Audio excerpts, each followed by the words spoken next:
So, ladies and gentlemen, today is D-Day, and also my birthday, which I think is fantastic, because not only do I get to celebrate and eat cake, I get to watch what is going to happen in Parliament today, which will undoubtedly be highly entertaining, because I genuinely don't know if enough people have been guilted in to giving Theresa May the vote she needs to push her deal through. Many people have finally started to cotton on, media outlets that is, and are referencing this as D-Day. A play on, of course, but at the same time I get the point. I tend to agree with it as well.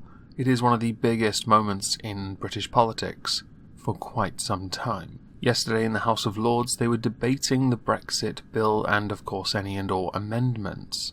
Although of what I saw, they were debating the term Islamophobia. They didn't actually get to the debate until much later, by which time I was already watching Theresa May give her last-ditch statement with the claimed assurances, which upon reading the letters yesterday were basically restatements of things we already knew, and were not, because they're not legally binding, were not the assurances she needs. As Jeremy Corbyn quite rightly pointed out, the entire deal is vague, and the issue with that is that because it is vague, and we all know it's vague, nothing is actually set in stone. We just agreed to negotiate on these things, which based on the fact that we gave in so much to the EU in the first place, which is what the deal shows quite clearly, they then have every possible reason and opportunity to continue to bend the British over. More recently, we have seen the Attorney General clarify certain points about the backstop, further proving that the EU will have no reason to take us out of it should we be unable to negotiate a suitable arrangement that doesn't totally screw the Northern Irish, which is very important. They should not be treated as a vassal, a third, or as an intermediary between the UK, the rest of the UK that is, and the EU. They are our equals. With this vote, many have already agreed that Theresa May is going to lose, and there are consequences if that happens.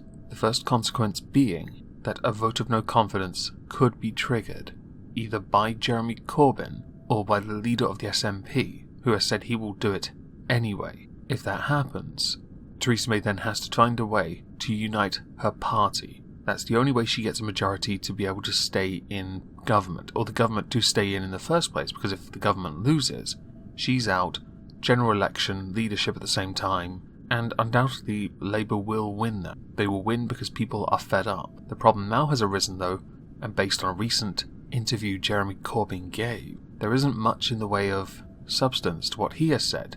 He said he would negotiate a new deal, one that gives us something similar to that of the customs union, which, based on what he has said, keeps us in the customs union. He believes he can negotiate a deal, but he seems to keep forgetting, and I don't know if this is an age thing or a bloody-minded thing. He thinks that renegotiating something which they refuse to renegotiate on will actually happen. EU, Donald Tusk, Jean-Claude Juncker, Michel Barnier, hell, even the European countries themselves, France and Germany more importantly, Emmanuel Macron and Angela Merkel, have said this is not going to happen. So now we come to, I say, 5 different outcomes that could occur.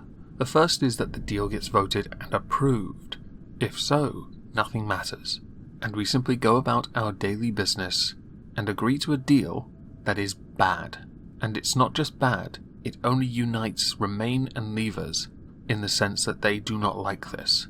You are hard-pressed to find anyone that does like this, to such a degree that they would willingly support it, unless you are somebody that is fed up and has given up, in which case I'm going to exclude you because you gave up, which is decidedly not British.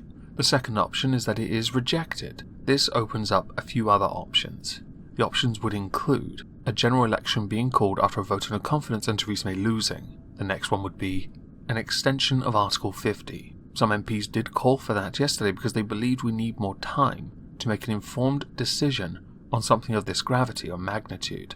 The next would be a no deal. If this happened, we would have to then renegotiate all new trade deals and make a new deal with the EU, something completely unique, which to an extent I actually support, and I'll certainly explain why in a moment. The next, provided that we vote against the deal, by that I mean the MPs themselves, which is something many believe, many of the critics, reporters, journalists, they believe this is highly likely. The deal being voted down, that is that Theresa May will then put another vote to Parliament, which she can do. Many have gone out of their way to try and prevent the government from raising additional taxes should a no deal occur, and try and find a way to prevent no deal being on the table. However, Theresa May does have the powers to be able to do such a thing when it comes to another vote. You know, the infamous keep voting until you get it right. Cough cough. Ireland. Cough cough. The next one, which has been slammed by many people in the House of Lords and in the House of Commons,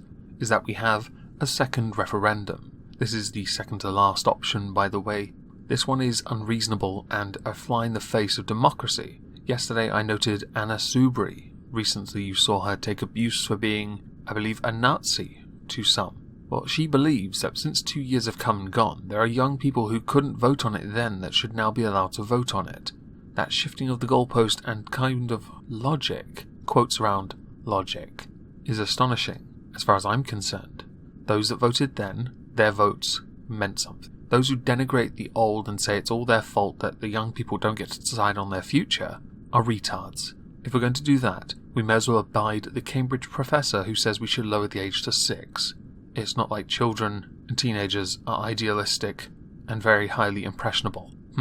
Are they? The final one, and the obvious one, is that we simply remain in the EU. Brexit is ended, done, dusted, nothing matters, we don't care, we abide all their rules, which basically terrifies any other nation that considers leaving, because if the UK, of all countries, the United Kingdom, cannot negotiate a way out and ends up quitting and submitting to an unelected body of people that have managed to put us under pressure to the point where we surrendered to them, the same people who basically ignored our sovereign power and rule to dictate all the terms, who had all the eggs in the basket, all the cards at the table, then what hope does anyone else have of leaving such a pet project gone wrong? This authoritarian nonsense has to end. Hopefully it ends with a solution. Mr. Dennis Skinner. Doesn't the Prime Minister realise that she's handed over power not to people in this House, but she's handed over power to the people that she's going to negotiate with over there in Europe? She looks very weak, and she is. The power that they want is to be able to demonstrate to every other country that might be thinking about getting out of the EU, that she's handed over them the power to be able to demonstrate that that's what Britain is doing. The British Prime Minister now doesn't know whether she's on this earth or Fuller's because of the action she's taken. Mrs. Thatcher had a word for it. What she's done today, F-R-I-T, she's frit. Now earlier I stated I to an extent support no deal. I do in the sense that because of how Brexit's gone, we surrendered all our powers. We surrendered every card, really, except for no deal. No deal was the boogeyman, our ace in the hole, if you will. We elevated Northern Ireland to a status it did not need to be at. Quite frankly, based on how the borders currently work anyway, I honestly don't care if a hard border exists. So what? We have to put in a little more work to get supplies to and from Northern Ireland. So what? If we had no deal, we would then have to renegotiate a whole new deal. Which means if they want us to trade with them, which is kind of what we should be doing, it shouldn't be a case of us begging them to give us what we want. It should be a case of them begging us to not cause a $250 billion deficit in their budget. Yes, we will not be as wealthy as we would have been, but the term, we'll be poorer outside the EU, yes, but it's a projected poorer, which means based on the projections for Brexit and them all being wrong, means absolutely nothing. Quite frankly, I don't care about the projections. I care that we are independent and free to make our own decisions. That to me is more important than simply remaining just cause it's simpler. Who on earth thought life was simple? Who is so deluded as to think, oh, we should just do this because it's easier? I'll agree, when an easy option presents itself we should take it. However, in this circumstance, the easy way out is not the right way out. And yeah, we've been through a lot as a country. Austerity certainly proof of that. Many people seem to forget why it had to happen. It had to happen. It happened. We suffered. We're still suffering. But we're still here. And we're still going on. getting on, doing things. It's what you do, because life is not easy. And I know to many people who have heard about Brexit over the last 2 years, this is getting absolutely insufferable. I get it. But I want to put my opinion out there that at this point, Theresa May is well and truly screwed. If the vote goes through, I have no idea where she got the votes from, because I know where she won't get the votes. She won't get it from a lot of Labour, whose very hard left-leaning politics mean they'll just downvote anything just cause, although they do have a certain point when it comes to the vagueness of the withdrawal agreement. The SNP will vote against it because it's not in Scotland's interests, because they're only interested in Scotland.